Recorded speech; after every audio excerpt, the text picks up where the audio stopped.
Hello, my name's Hope and I am a friendly neighborhood INTJ. And today I am coming at you with a free personality test that was put forward by Personality Hacker. I like Personality Hacker content. They have like an interesting car model that is used to explain the sort of attitudinal positioning of the 8 cognitive functions within someone's ego stack and maybe shadow self. So I was interested whenever I discovered that they had a test available. Now, it's a forced choice test. So that means you do have to select A or B to narrow down your results to find your best fit type. I am curious to see how that impacts things because a lot of things I've seen in the past has been a Likert scale, either 5 or 7, going to dichotomies or going from like, I agree with this to I don't agree with this. I've also seen sliders, which are not very effective.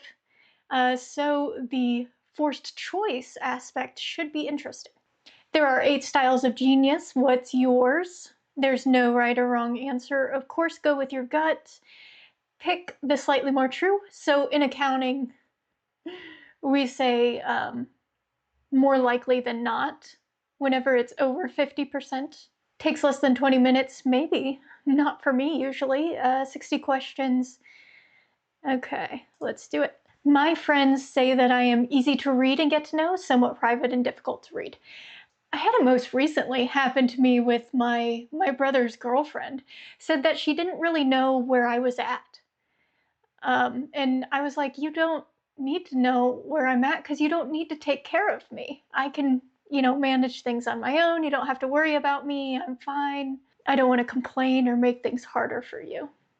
I value realism and common sense, or innovation and imagination. I do value realism, but I also value surrealism. I like innovation and imagination more. I enjoy receiving appreciation more than respect, or respect more than appreciation. I'm definitely a respect-oriented person. I want to know if something I've produced is of value, and then I will continue doing that thing. I don't necessarily want appreciation for myself and how I am and how I behave. So I would say respect. I am most comfortable when I can be prepared. Yeah, probably. When I meet someone new, I usually do most of the listening or most of the talking. It's interesting because more often than not, I will listen. However, maybe someone has kind of pinged my interest because maybe I have observed them beforehand and I am wanting to approach them. So whenever I'm approaching someone, oftentimes I will do talking to initiate things. Most of the time, I'm kind of looking at who has the energy, and I'm trying to decide my role based on that. While knowing that everyone is a unique individual deep down, I feel like there is something different about me compared to most people. I feel like I'm basically the same as most people. So I personally feel like I'm basically the same as most people, but I feel like other people interpret me as being different. And it's hard to get past that.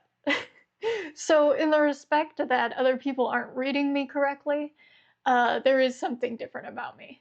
An argument with feeling has the same or less effect on me than a cold rational one, has more effect on me than a cold rational one.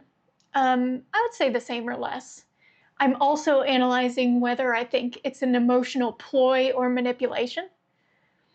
So if it doesn't have the affect of being like serious or having integrity or sincerity or genuine feeling to it, it has much less of an impact on me. So I would say same or less. I get a lot of satisfaction from starting projects or finishing projects. I feel like there's more energy and excitement around starting projects, but I do really feel satisfaction from finishing projects. And once I do start and commit resources, I really feel the need to finish. But ultimately, I like the process of being in a project. but it can't be something that goes on forever because I feel like I can't sustain that. So I do need segmentation, and that's the TE. People would describe me as outgoing or definitely reserved. It is better to be inventive or practical. I think it's important to be practical, but ultimately what's moving the needle towards progress and growth and innovation is going to be the inventiveness, the human drive to be inventive and find new solutions. I have stronger social skills or analytical skills. I'd say analytical. I am more of a planner or an improviser, definitely a planner. I think best when I can bounce my ideas off of someone, work out my ideas internally before I share them with others. I definitely do like to discuss things with people and get their take on it and bounce ideas off of people, but I do a lot of internal processing. But I can kind of do a lot of like brainstorming and processing off the cuff, interacting with people. So I do like the bouncing of ideas, I think. I like to use and refine existing skills or pick up new skills. I get bored once a skill is mastered. I'm kind of divided on this one as well. I do like to refine existing skills, but I am by no means like a specialist, I think. I do like variety. I think there's a spectrum, right? Because I don't think it's inherent in specific types to favor refining skills versus picking up new skills. Now, I think the boredom thing definitely leans towards like SE or NE, really going into detail and refining skills. It's definitely a specialist attitude, which kind of suggests kind of like an internal function, such as TI or SI. I think I like variety too much. I don't know. For me, it's more interesting to know how people feel or how people think. Definitely how they're thinking. At work, I would rather go with the flow or follow a plan. I do a lot of planning. It's kind of part of my job. I plan things and then I execute the plan. I have a lot of control over what the plan should be because I do a lot of individual work. Sometimes I collaborate with people, but usually when I collaborate, it's consultation work.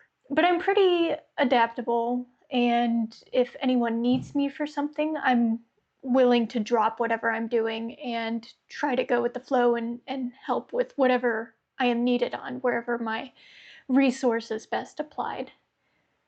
But I would say probably following a plan, more likely than not.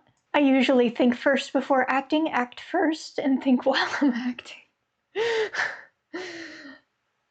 Definitely think first. I am drawn to the realistic or the surrealistic. I'm drawn to the surrealistic for sure. It is more important to be tactful or truthful. I think you can do both, and I think you should do both. Do better. Do better, do both.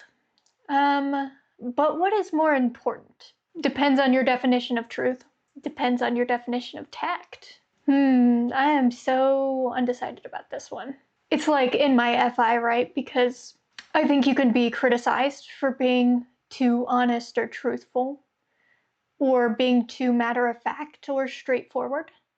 And that kind of criticism, as a coping mechanism, you really start to develop techniques and devices to be more conscientious and tactful. So that's where I'm at. So I have found it to be extremely important to be tactful so that I don't get into trouble. So I've had to develop those skills. But ultimately, at my core and at my heart, I think truth is important because it's information. I think information is important to have. I am most comfortable when my options are open, things are settled and decided. I know this is like NE openness, but I mean, it's also SE openness as well. Most comfortable. I don't like to be pigeonholed into something. I like to be in control. I like to be the one who is settling and deciding things. So I think I would go with that. Ask me a question and I will usually start talking to come up with an answer, take the time to form an answer in my head before I respond. As you can tell by these videos, I'm a talk out loud kind of person. Yeah, I will I'll definitely talk out loud, for sure. I am usually more absorbed by things I can see, hear, feel, taste, or touch, my daydreams, thoughts, and imagination. I would put myself in the thoughts and imagination category. I don't think I daydream. That has a fantastical element to it, and I'm just very practical. I tend to value compassion more than competence. Nope, competence. I am sometimes accused of being too... I've been accused of both, which is weird. I guess it depends on the circumstances, and it depends on... See, right now, my language, I often qualify things, and it's not wishy-washiness, it's considering multiple angles and perspectives and contexts and circumstances. So how do other people read that? Sometimes they read that as being wishy-washy, but I can be quite decisive if called upon to do so. I just don't often express my opinions. It is more difficult for me to be quiet or loud. I think it's harder to be loud. I solve problems by grounding myself in the facts until I understand the problem, jumping between different ideas, possibilities, and perspectives. So that definitely feels like NE. Grounding myself in the facts until I understand the problem. That's probably true, right? Because I'm doing the research. Jumping is not the correct word, but once my SE feeds into my NI, then I can organize the information and I can, of course, scope it, and I can abstract from the information into possible different possibilities and perspectives. And then once I have it, once I have the whole SE pile, right? And then I abstract it into the NI. And then once the NI has the abstracted image and it's like within the mental model and stuff, then I can start working with the information and categorizing it and organizing it and thinking about it, twisting it all sorts of different ways like a 3D model. And then eventually I'm applying some sort of problem-solving structure. So I'm like, what is my goal? What is my value? What am I trying to optimize? And then I can kind of refine and get down to either a path forward or a product of some kind, something of that nature. When interacting with others, I'm friendly and have difficulty remaining businesslike. I'm usually brief and businesslike. You can be business casual. I think you can be matter of fact and seem businesslike and be concise with your statements and still kind of incorporate some friendliness into that. That's what I like to do, hopefully. I don't know how successful I am. I try things just to see what will happen that I am reasonably sure will work. I do need to get into something and dig my hands into it and try it out. I kind of have like this, I need to jump in there and see what's what and whatever. But, you know, the thing about NI is that I'm doing a lot of pre-testing in my head, a lot of like precognition and like projecting like, what is this? What could this be? How could this develop? What are different ways I need to reorient myself for contingency planning? So by the time I'm actually acting, I have like a basis of feasibility of like, this will probably kind of work if I do it.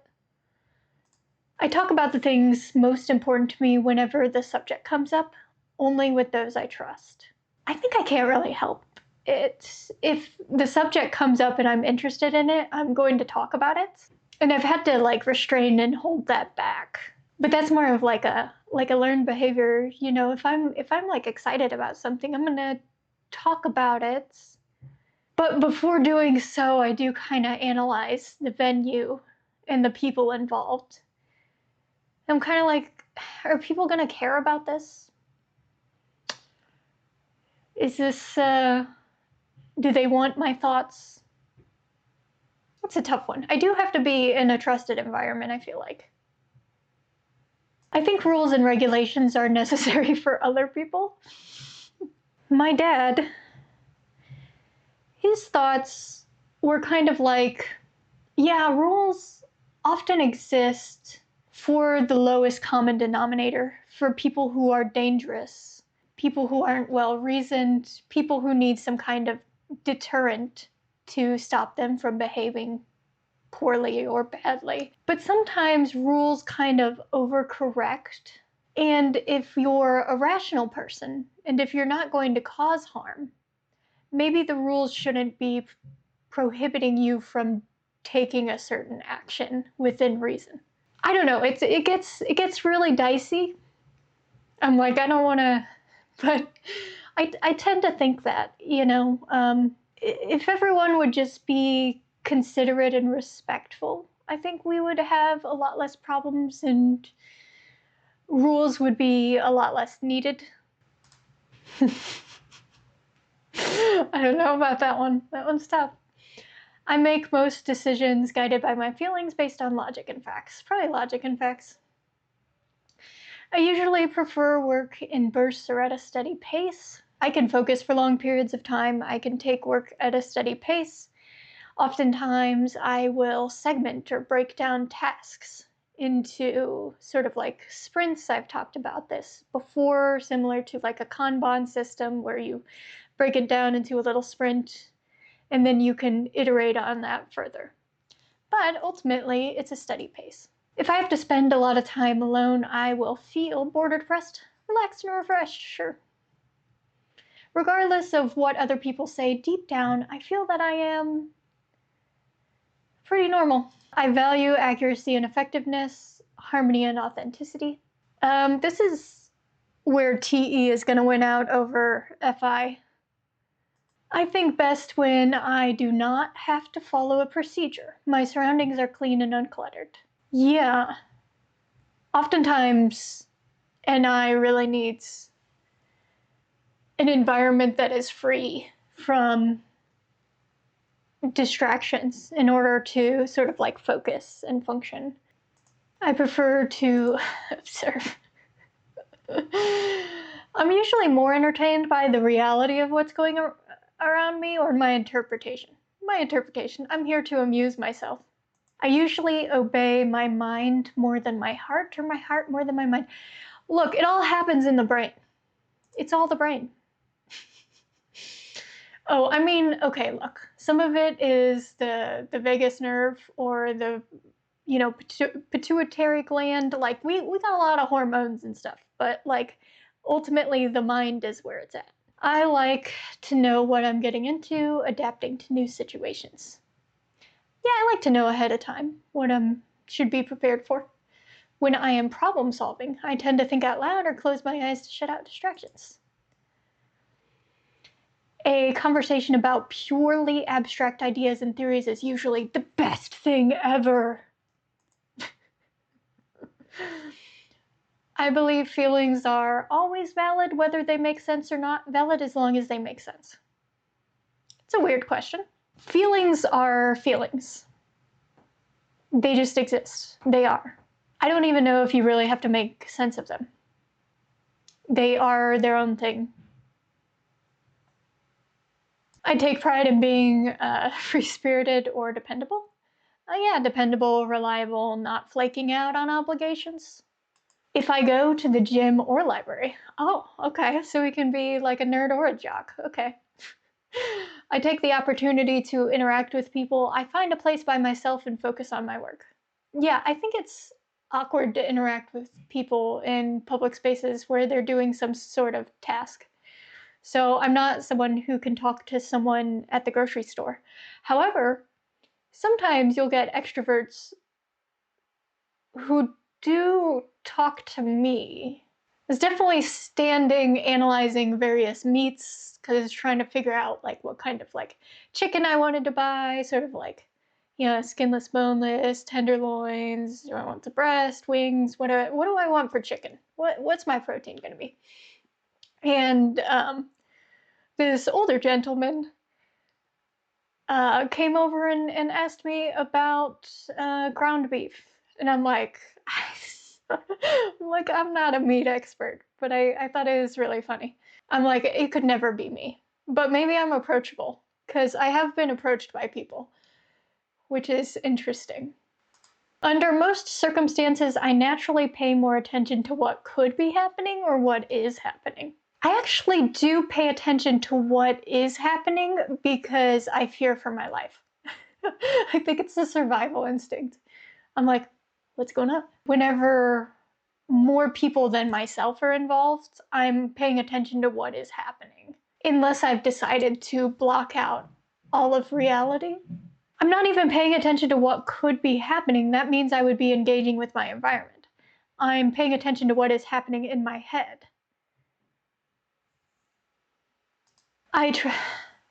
No, we're doing the head. The heart doesn't exist. It's an organ that pumps blood. I am naturally more disorganized or organized. Yeah, that's a tough one. Because, like I've always said, INTJs can be really sloppy, including myself. However, I tend to push things, away so that my space is clean, or my space is sloppy in a functional way where I need to like grab stuff. But I organize information. That's where my organization is centered.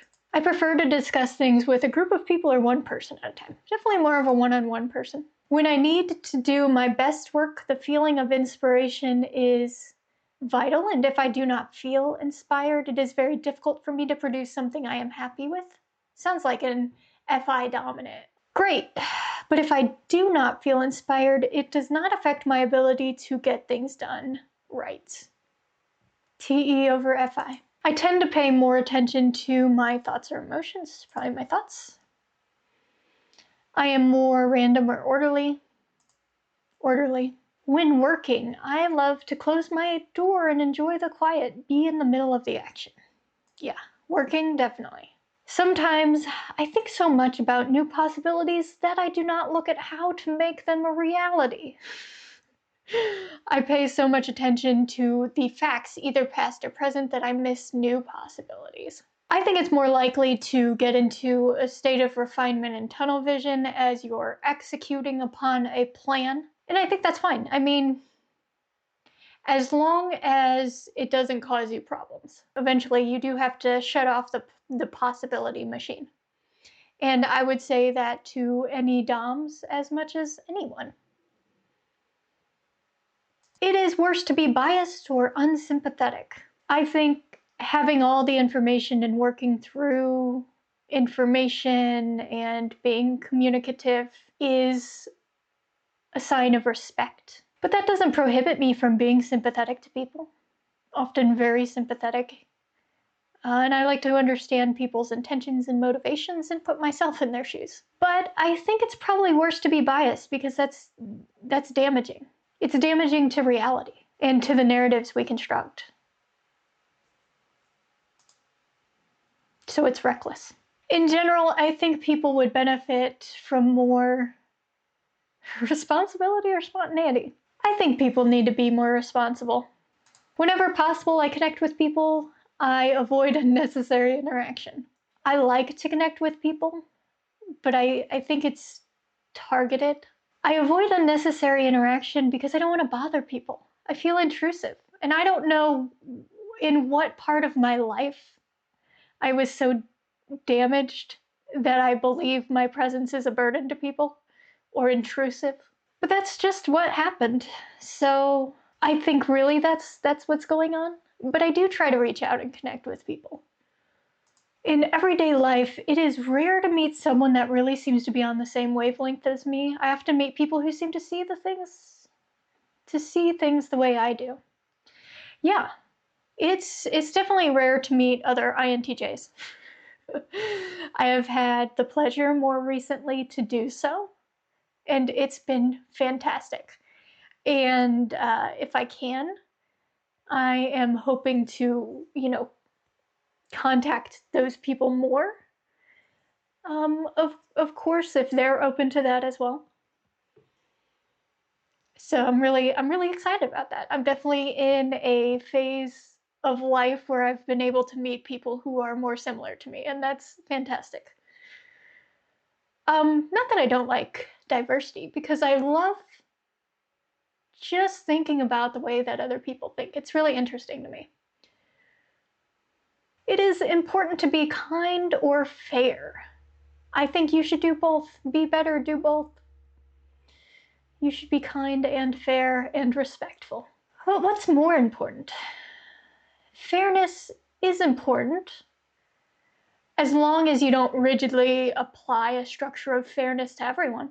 I like to think of fairness in terms of subjective fairness. So getting to know someone and being fair to that person and how they operate and taking their sort of concerns into consideration. I'm gonna say fairness. For appointments, I am usually on time or a little late, on time or early. That's the way to be. Okay, that's everything. All right, personality hacker, you do see me. Your results suggest that you're an INTJ. Okay, so we had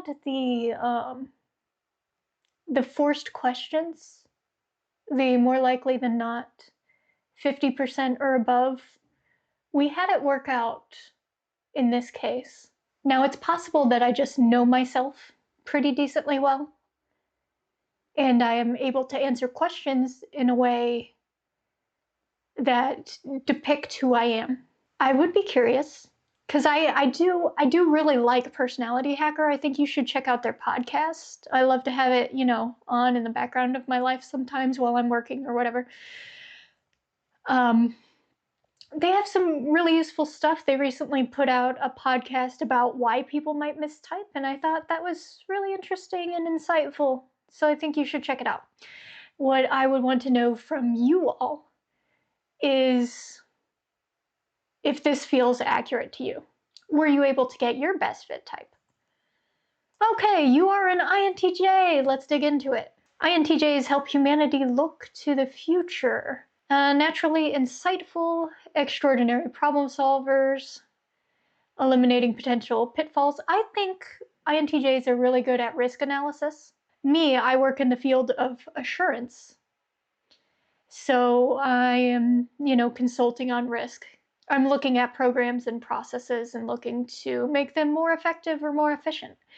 I think INTJs can be really good at that. So auditing, editing, consulting, psychology type stuff, maybe like therapy, where you're consulting on individuals' lives and needing to, have insights, guiding other people towards insights. I think INTJs can be really good at facilitating, because we're always constantly going through the process of deriving insights. I think we can become really good at guiding other people to derive insights from their own lives and information. Highly rigorous with themselves before they deem themselves to be competent. That's true. Mobilized and active are a force to be reckoned with. I hope so. Okay, what is my unacknowledged struggles? Do you feel like an open book, but people call you a dull, lifeless robot? Yeah, I've gotten the robot accusation before, but it's just because I speak in a very matter-of-fact tone of voice. And I am a pretty much open book. If you ask me a question, I'll respond to you. But I don't inherently know what information you would like to have from me, so you do have to ask me a question. Now, I don't have the bitchy aspect because I don't really lash out at people, but I do have more of the cold and distant or aloof sort of aspect that people comment upon. Like they can't really read me, and that's because I'm like affect neutral most of the time. Because I'll probably get into it at some point, but I would say I probably overregulate my emotions. Stand on the sidelines watching the social game, hoping that anyone will invite you to play. I've definitely gotten over that over time. I'm the master of my own fate, so I can reach out to people if I want to. I'm not really skilled at playing social games, though. That's true. Yeah, little things like remembering people's names and how I'm supposed to greet them. Yeah, I don't know. I can't.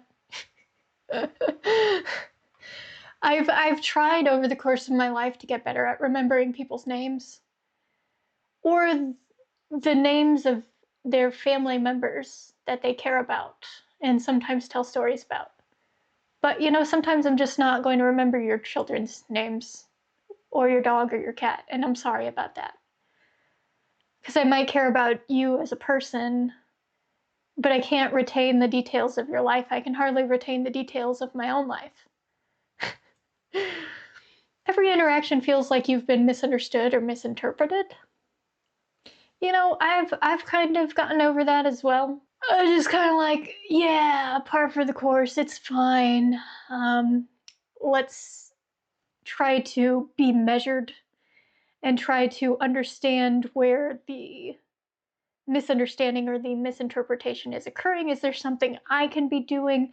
Can I over communicate or over verbalize things that I'm not presenting within my body language?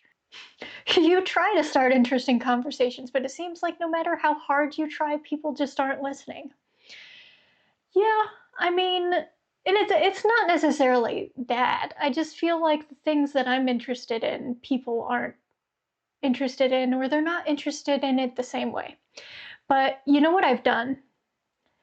I've gone out to places that have a high concentration of TI individuals, because TI individuals will talk and talk and talk and talk like there's no tomorrow. And they will get very specific and in-depth about their interests. And sometimes I just like to listen. And yeah, so go to a hobby shop, like a game store or something, and you'll run into a lot of TI individuals. I tend to like them. I like learning about things. And then sometimes I can even pepper in questions, and I can kind of steer the conversation a little bit. They seem to enjoy that someone is listening to something that they've collected vast amount of information on. Feeling like no one is at your level. I mean, that does sound a little arrogant. I think everybody has different levels. Like an SE dominant person is going to feel like people are not at their level, maybe physically speaking, reflexes and stuff like that. And I think that's fine. I think to a certain extent, everyone can feel as though someone is not at their level because they just don't have the same strengths as you do. And I don't think it's because I'm smarter than anyone. It might just be that I've looked at a situation differently and I've looked at information differently. So I don't really have the pretension of being more intelligent. I actually think that TI is the most intelligent function. NETI is very powerful. I have a lot of admiration for that. I think SI is sometimes more intelligent because SI has the depth of knowledge, a retention for detail that I often lack. So for example, like an ISFJ who is in the medical profession, and the fact that the boards are so difficult and advanced and you have to know so much information, it's just really impressive, You can be an excellent procrastinator and convince yourself that making a plan is the same thing as executing a plan. That's true. You can research and research and research, but eventually you're going to hit a point where you need to act so that you can gather more information, so that you can continue to act. Failure can be hard to accept because if you were so darn smart, how could you have possibly made a mistake or a calculation? For me, I don't think it's smart or intelligence. NI is so responsible for planning and awareness, looking at all of the relevant detail and deciding what is important to keep and what is important to eliminate so that you get the insight that you're looking for, so that you see the path forward. So if you have some sort of mistake within your assumptions, you misjudged a situation and you're blindsided by information, or you're blindsided by information that people were intentionally keeping from you, or you're blindsided by information asymmetries that exist within the world, you may have built in a margin of error, or you may have recklessly not fully built out that margin of error because of a certain comfort with uncertainty.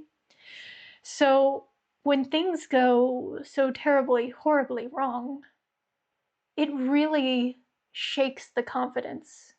And I've had that happen. And someone else's actions hurt me so deeply.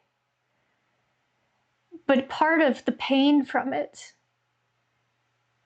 came from the fact that I had misjudged the situation and that I was taken advantage of and blindsided. And so that betrayal and loss of confidence within myself really hurt me the most.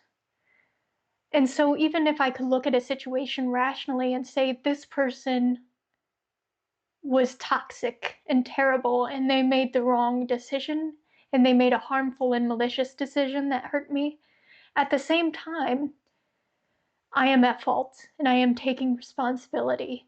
And the hate for this other individual is tied into this sort of hate or self-loathing. Sometimes you can just take on damage and it just lives within you. If you've been hurt in the past, unresolved emotional conflicts can eat away at you from the inside and rob you of productivity. Yeah, I was just discussing that. That's interesting. Okay, and this is their car model, right? So the driver, which is NI, they nickname it as perspectives, which is fair enough. I would nickname it as abstraction, but intuition, I just nickname as abstraction in general. So perceiving the world, it does many things. Processing information, yeah, constant perspective shifting, paradigm shifts, just constant paradigm shifts. And then when somebody else who is not an NI dominant, they have like a big aha moment, sort of paradigm shift, I can look at that and be like, wasn't that obvious? Which makes me seem arrogant. But I was like, I already went through that. I've already processed that. I don't know. This conclusion that seems so impactful to you is not as impactful to me. Co-pilot, extroverted thinking, effectiveness. Yeah, I think extroverted thinking, effectiveness, I would call it functionality. Yeah. TE is constantly asking, does this work? Does this work? Does this work in reality? Okay. Their 10-year-old sitting in the back seat of their car. Authenticity, FI. What feels right to you? Integrity, authenticity. Yeah, that makes sense. So the 3-year-old, sensing, uses the 5 senses. I think I just devalue sensory input. I shouldn't. Part of it might be avoidance. I might devalue sensation because I'm a little bit sensitive. I would say touch. Specifically, I'm more sensitive. And then spatial awareness, like people within my space or intrusion. Closeness and proximity, like I'm sensitive to that. I don't know what that is. Maybe it was something in my childhood or upbringing that created that. So personality hacker. I really do like Joel Markwitt and Antonia Dodge. I think they have a great chemistry, of course. They play off of each other very well. It's ENTP and ENFP. So what I run into often, I think they have a lot of great insights. I think they're coming from the opposite direction that I'm coming from. So sometimes when they're making observations or saying certain things, I'm like, can I flip that and reverse that and apply it to myself in the directionality in which I am traveling? And so that's kind of how I take their information. So yeah, I think I'm going to wrap it up there. I had a good time taking the personality hacker test. I think you should try it out too. I think it can offer you some insights in general. I think Personality Hacker is a great way to learn more and access more information about the Myers-Briggs type indicator, sort of general literature. I think it's a good modern day advancement of where understanding of MBTI has gone. So I think they're really good content creators. All right, so that's it for me. And as always, I hope you have a wonderful day, wherever that day may find you. Even if that day finds you in the grocery store discussing ground beef with an older gentleman and not having enough information to help him, even though you really want to help him.